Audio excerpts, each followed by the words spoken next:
and this is stunning. Is that bone inside there? Yeah, so all of this would be staghorn. I'm just getting excited from it. This is a wheel lock. It's typically a German-made firearm.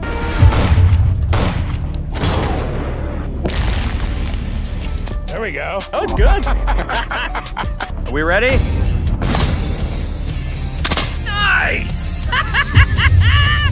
420 years old! Your reaction, I think, was better than the gun actually firing. It's not every day someone walks into the pawn shop with a double-barrel Coach gun, so this might interest Rick. Charles hopes to sell this gun to please his wife. My guess is she must have been terrified of having this gun sit around the house. Hopefully, he will get rid of it today. But before then, let's hear what Rick has to say about this menacing gun. It's an incredible gun, it really is. This is really, really high-end stuff. It was probably a Coach gun for someone, you know, a Duke or an Earl or something like that. In the 18th century, noblemen traveled by coach across the country, and this is what's been carried, a double-barreled flintlock shotgun. Can't wait. The way Rick talks about this gun, it may seem that he has never gotten this antique firearm brought down the shop. Trust Rick with his stories. He always keeps us hooked. Rick further goes in to check the inscription on the gun. He can't figure out what it is, making him more curious. Town, I don't know if that's a gun maker, I don't know if that's the guy who owned it, but it seems to be important since it's actually written in gold. It's something that really needs to be checked out. I've never seen a gun like this before, and to see it with gold inlay raises even more questions. So I'm gonna call my buddy Sean down here right now so we can get to the bottom of this. Rick didn't hesitate to have an arms expert come check it out. Let's hear more details about this item from the expert. I would say that this was made around 1750. There are 3 proof marks, one of which is a crown over GP for gunmaker's proof. The other one is a crown over V for viewed, and the other one is a crown over F, which means a foreigner's mark. Cool! The gun comes with some fantastic stories. Imagine this gun was used to attack and rob coaches, hence the name Coach gun. This dangerous gun can fire as well. So if you can imagine a group of guys trying to hold up a coach, you'd fire both barrels, and let's say another guy was coming at you, you'd hit this release, and that bayonet would shoot out, and at least you'd have another form of defense. Moving on. It looks like the expert isn't done here. He analyzes every inch of the gun. The seller is done hearing the stories, so he quickly asks the expert about the worth of this item. You know, a good guesstimate in an auction, because this is so unusual, $10,000. Are you serious? Absolutely. All right, thanks for coming in, Sean. Oh, I really absolutely. appreciate it. That's a lot. After hearing the appraisal, Rick is still interested and tempted to have this. Who would have thought Rick would trade a guitar for this gun? Okay, I want to buy your gun, so I can give you $4,000 in guitar. Well, that's an option, but I don't want a bunch of $50 Fender Squier Strats. You got something good? I have the guitar. How about like a 78 Les Paul, all original? Things are getting tense now. Charles must check if the guitar is in better shape to forge ahead with this exciting deal. This seller has always wanted a guitar. Will this make him trade this gun for it? Let's find out how things turn out for them. T-top pickups? Everything's absolutely original. No, there's no rash, no dings. I mean, there's nothing wrong with that guitar. Damn, this is beautiful. It's guitar for the gun. I think we got a deal. Up next, another customer walks in with a gun he barely knows anything about. Worse, he can't even pronounce the name. He wants to make some money off it to buy his girlfriend an engagement ring. Will today be his lucky day? It's a 1750 blunderbuss. Okay, blunderbuss, not bust. To be honest, I don't know much about the gun. I know it's 250 years old, and it seems like it's in pretty good condition. I'm looking to sell the gun today because I need some extra cash to buy my girlfriend an engagement ring. Great. Charles is so curious to know if the gun is a real one. Well, how will Rick know unless he tests it? Rick says he will pull the trigger right there. I hope he's joking because the look on Will's and Chum's faces shows how terrified they are. It works. Sweet. So you're looking to pawn it or sell it? I'm looking to sell it because I'm getting engaged soon and I need to buy an engagement ring. We got engagement rings. Oh yeah? Yeah, we can work something out. Straight up trade? Yeah, maybe. Just depends on what you want. I would be scared too. However, Rick's primary concern is authenticity. It could be a fake, and it could also be a replica. He needs Sean, the expert, to verify the item. Have to have an expert check it out. How's it going? Good to see you again. I've known Rick and the boys for quite some time, and anytime they have an issue where they need a little bit of identification, anything from the 16th century, maybe through Civil War, they call me in and I help them out. Nice. Now that Sean is here, he quickly examines it and tells us more stories about this blunderbuss gun. So far, it all seems to be going well. Thing looks great as far as what you want to see in a true antique. After Sean told me this gun was real, I was thinking two things. I'm happy it's real, but damn, it's gonna cost me more money. So what do you think it's worth? In an auction environment, something like this would be expected to bring anywhere between $3,500 and $5,500. All right. But does this gun fire well? Rick wouldn't let these antique firearms slip through his hands. Let's watch how the bargain plays out.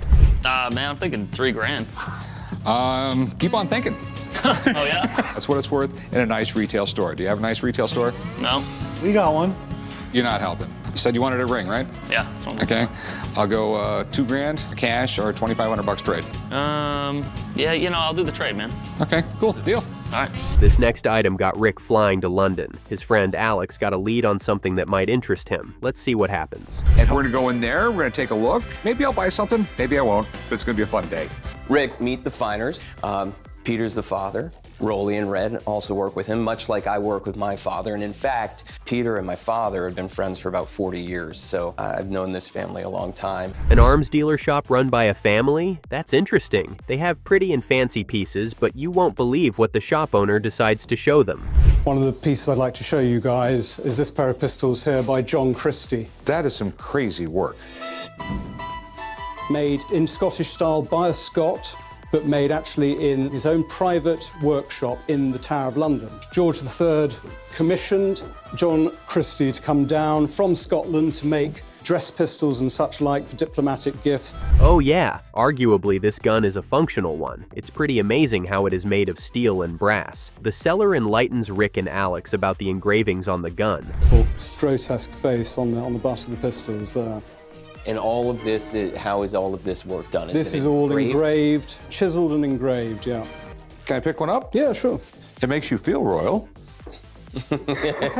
Yeah, that's just amazing. And the style of these pistols is traditionally Scottish. It's purely Scottish. You don't find all steel pistols anywhere else really in the world. Nice. However, Rick's attention shifts as he spots another pistol. He is quite interested in that one. How can this gun date 1,600 years? That's mind-blowing. Alex goes further and asks more questions about the gun. So the purpose of making it smaller was probably for a boy or Probably a youth? for a boy, yeah. Hey, check this thing out. It's beautiful. What's really interesting about the mechanism is you wind it, and this is a tightly wound spring that starts, once you let it go, it starts to spin, and there's a little door here. That door opens up and creates sparks. Okay, Rick is eager to know the worth of the wheel lock gun, but it's a hefty price. Rick is not about to pay that much for this. He then opts for the other gun. Stay tuned to know how he bargains with the shop owner. £100,000. 100,000 pounds. They tick all the boxes. They have a great name, great maker, great condition, and they're beautiful. They're works of art. So would you take 80,000 pounds for them? No, Rick, I wouldn't take £80,000, but I would take £90,000 for them. In another scene, this customer brings in this French Boutet shotgun, but Rick isn't very knowledgeable about this type of firearm from the late 1800s. He's curious to learn more. So a customer came in with a French Boutet shotgun from the 18th century. This thing is absolutely amazing. Any gun collector would absolutely love this, but I need to know what I'm getting into. Okay, Rick already has an expert down to examine this gun. It turns out it's a gun from a renowned gunsmith. That's pretty cool. What else do we need to know? That he was the royal gunsmith to Louis XVI, who was the final king before the Revolution. And not only was he his gunsmith, but Napoleon made him his gunsmith. So the guy had a long career as basically the finest gunsmith, certainly in France, but many people would argue in the world. Moving on, he goes ahead to examine the details of the gun, and he points out that it's a double trigger gun. That's aside, how much is this gun worth? Any idea what it's worth?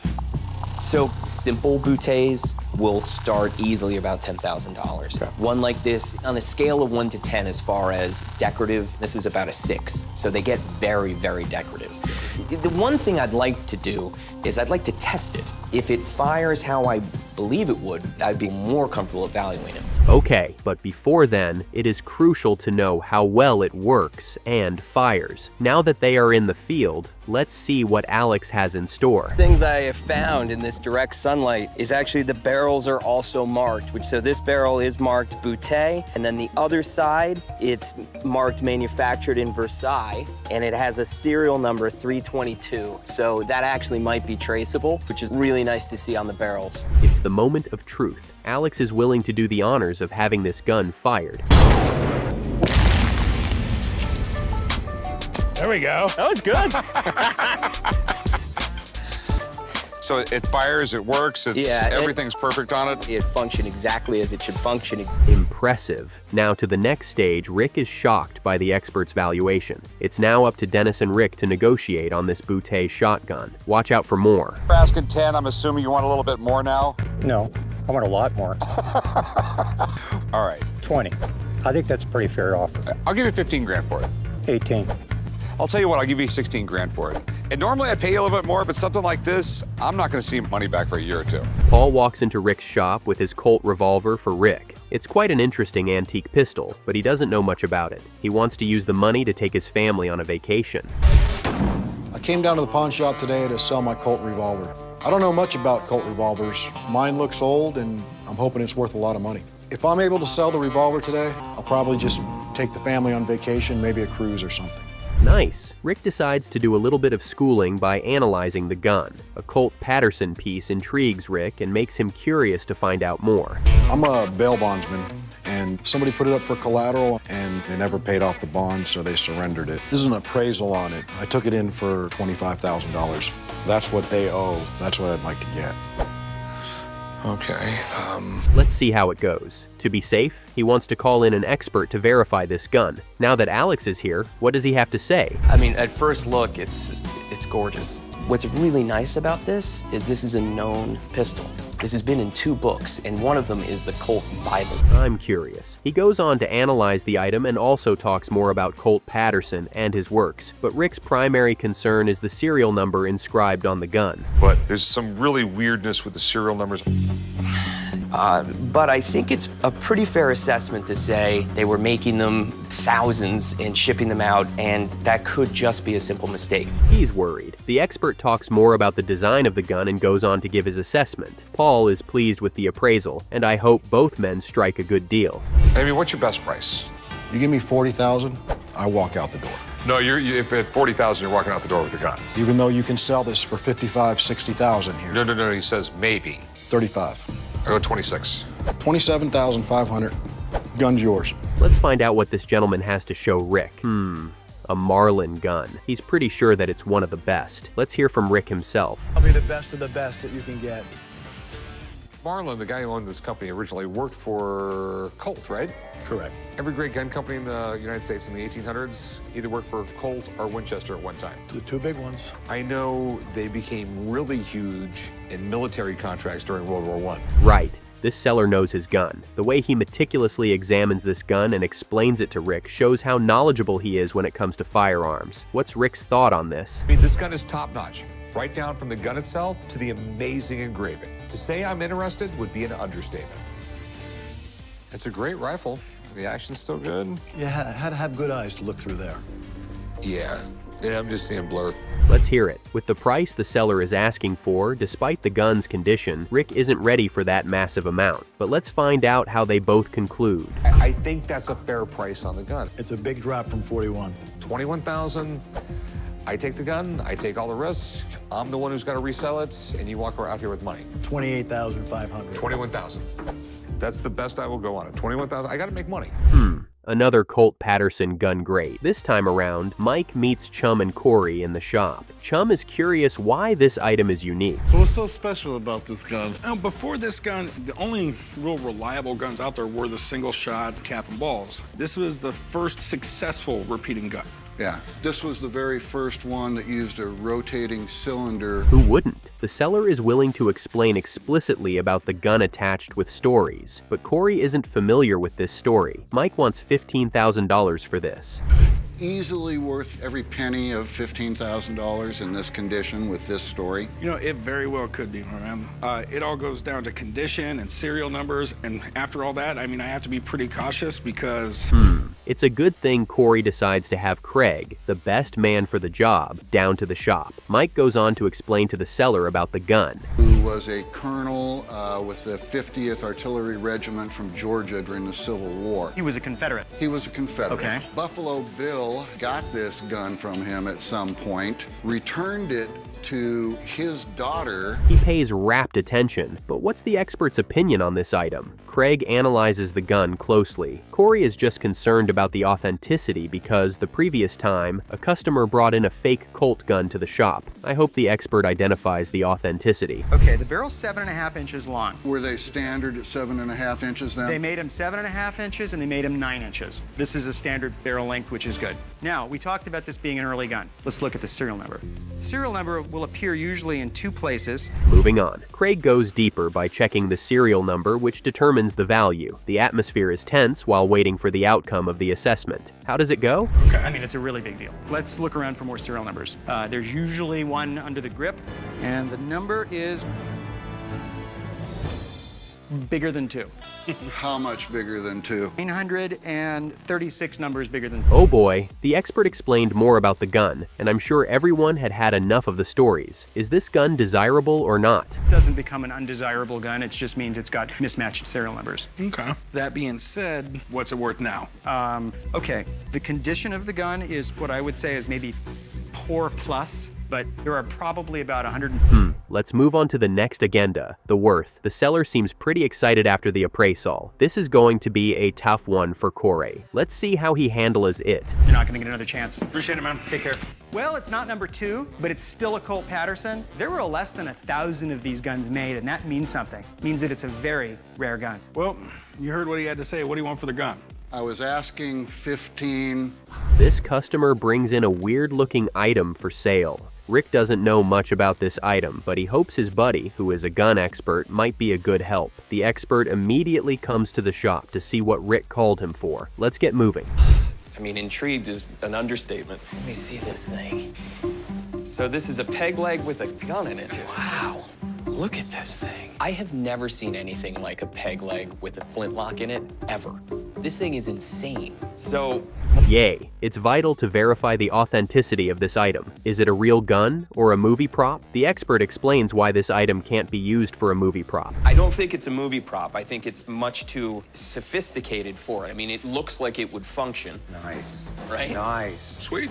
Here's the thing. This barrel is rifled. So if I was gonna make a movie prop, why would I bother putting a rifle barrel in? I'm curious to know why. There is more to this item. It is a pen leg gun that is usually attached to the ankle. What an interesting item we have here. It's kind of an ingenious design because, you know, if you had a pant on and the bottom of your pant came down to the ankle, you'd have no idea that there was a pistol in there. So if you're in the middle of a battle, you need only bring up your leg that far and boom. Awesome. Right? Awesome. Let's see how it goes. Now, we have to test this item to check whether it fires. Now, we are at the range. It's time for action. Little pressure, less of an accident. Lots of pressure, big accident. So I'm going little. All right, here we go. Yes! Went right through it. It fires. Yes.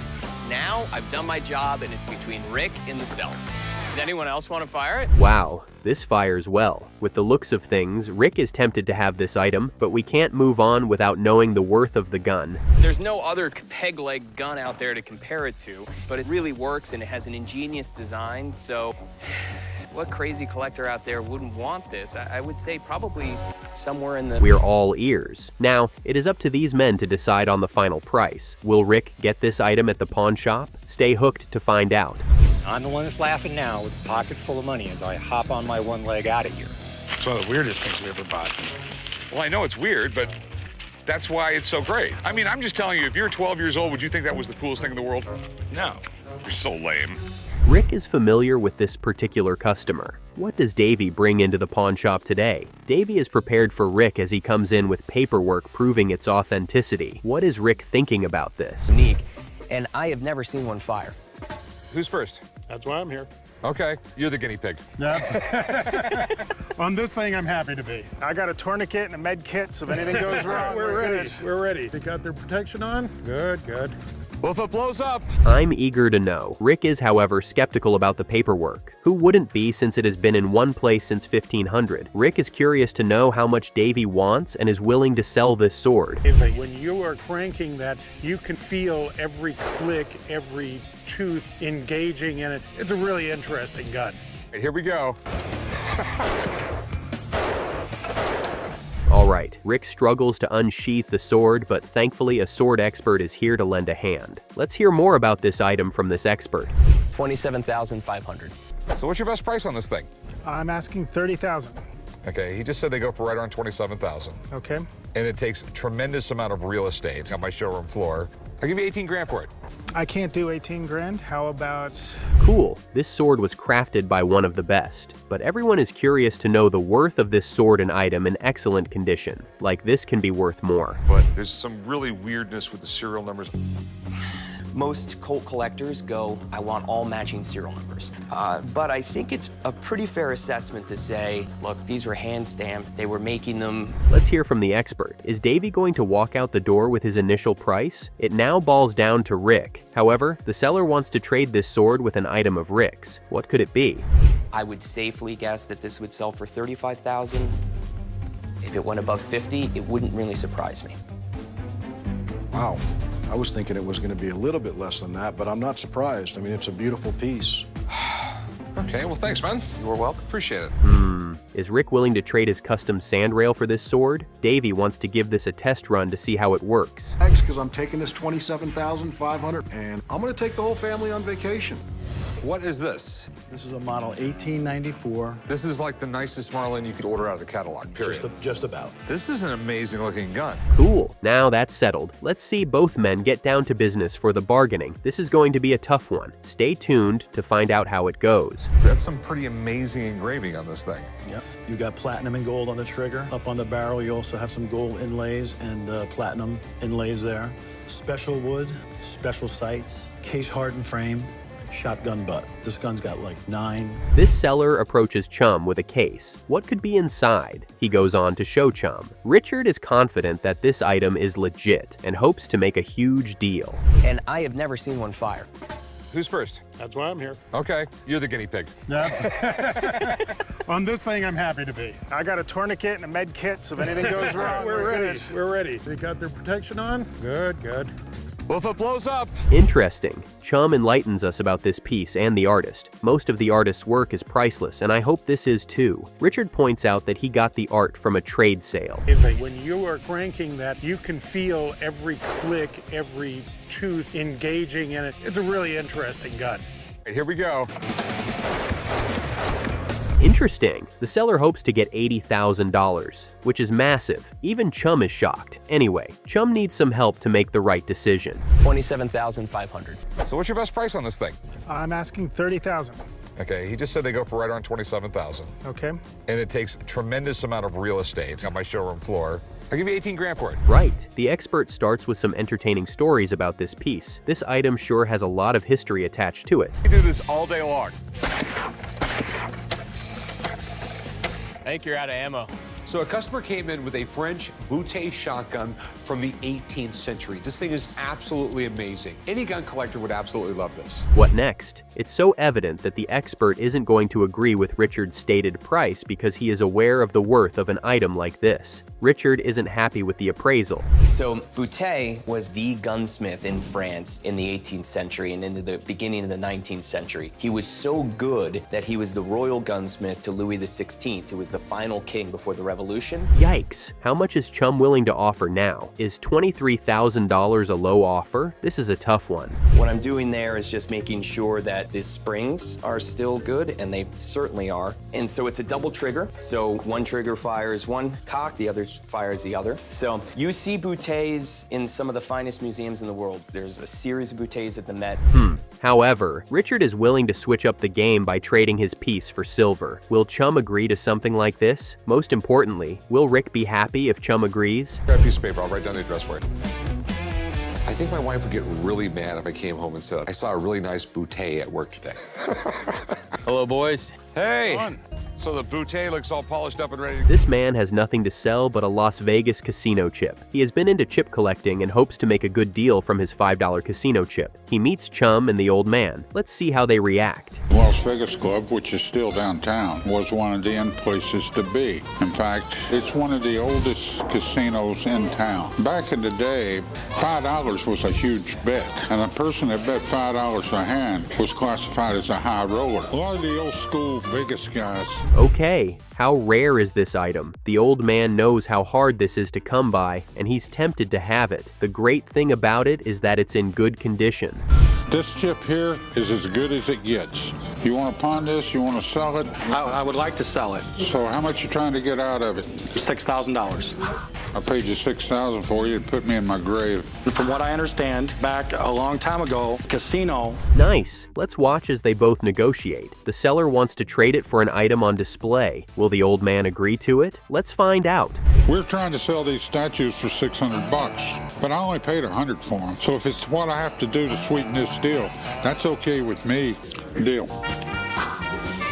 Write him up, Chumley. I was expecting $6,000, but I got to $3,000 cash. This man stops by the pound shop, and he meets Rick and his son there. He intends to sell an item that initially belonged to his grandfather. He even provides them with a demonstration. I don't know how to play, but...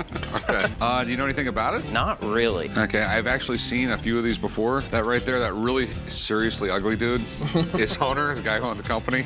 Wow. Who made the harmonicas, and they also made accordions. Just about... What a show. Let's see what Rick says about this antique harmonica. The seller is intrigued by the way Rick talks about it. Rick delves deeper. Were the coolest thing in the world at the time. They really were. And they were really considered the future of flight. They didn't think planes were going to be circling the world. It was going to be giant zeppelins going everywhere, and that was the future of travel throughout the world. Right. I love the fact that this harmonica shows a zeppelin. Interesting. The men start to bargain, and things get tough. Corey is tired of both men going back and forth, so he offers a better option to the seller. What could it be? Can't go 300?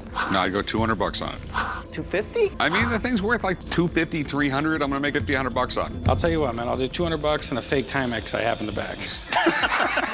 That'll work. All right, let's go do some paperwork. Okay. Ken is in the pawn shop to sell a tin toy to sell to the old man. Chum couldn't help cracking a joke when he said he got the item from the dumpster. He goes on to offer a demonstration to them. These cars go around the track and they go in through the tunnel, and this is the toll, and they bounce around. This is the original box, but I tried to restore it. There's a copyright date of 1949. This was probably made up to the early 60s due to the fact it's when they made stuff back then. Cool. However, the old man isn't convinced, so he tests it to see if it works perfectly. After confirming that it functions properly, they start to bargain. Let's find out how much Ken walks out the door with. This toy is neat. I'd love to have it in the store, but I got to pay a price for it that I can make a profit on. So what are you trying to get out of it? 200. Ain't no way. $50, $75 retail toy. I'd be a buyer in the neighborhood of $40. This is all almost mint condition. You tried to restore it, but the box is destroyed.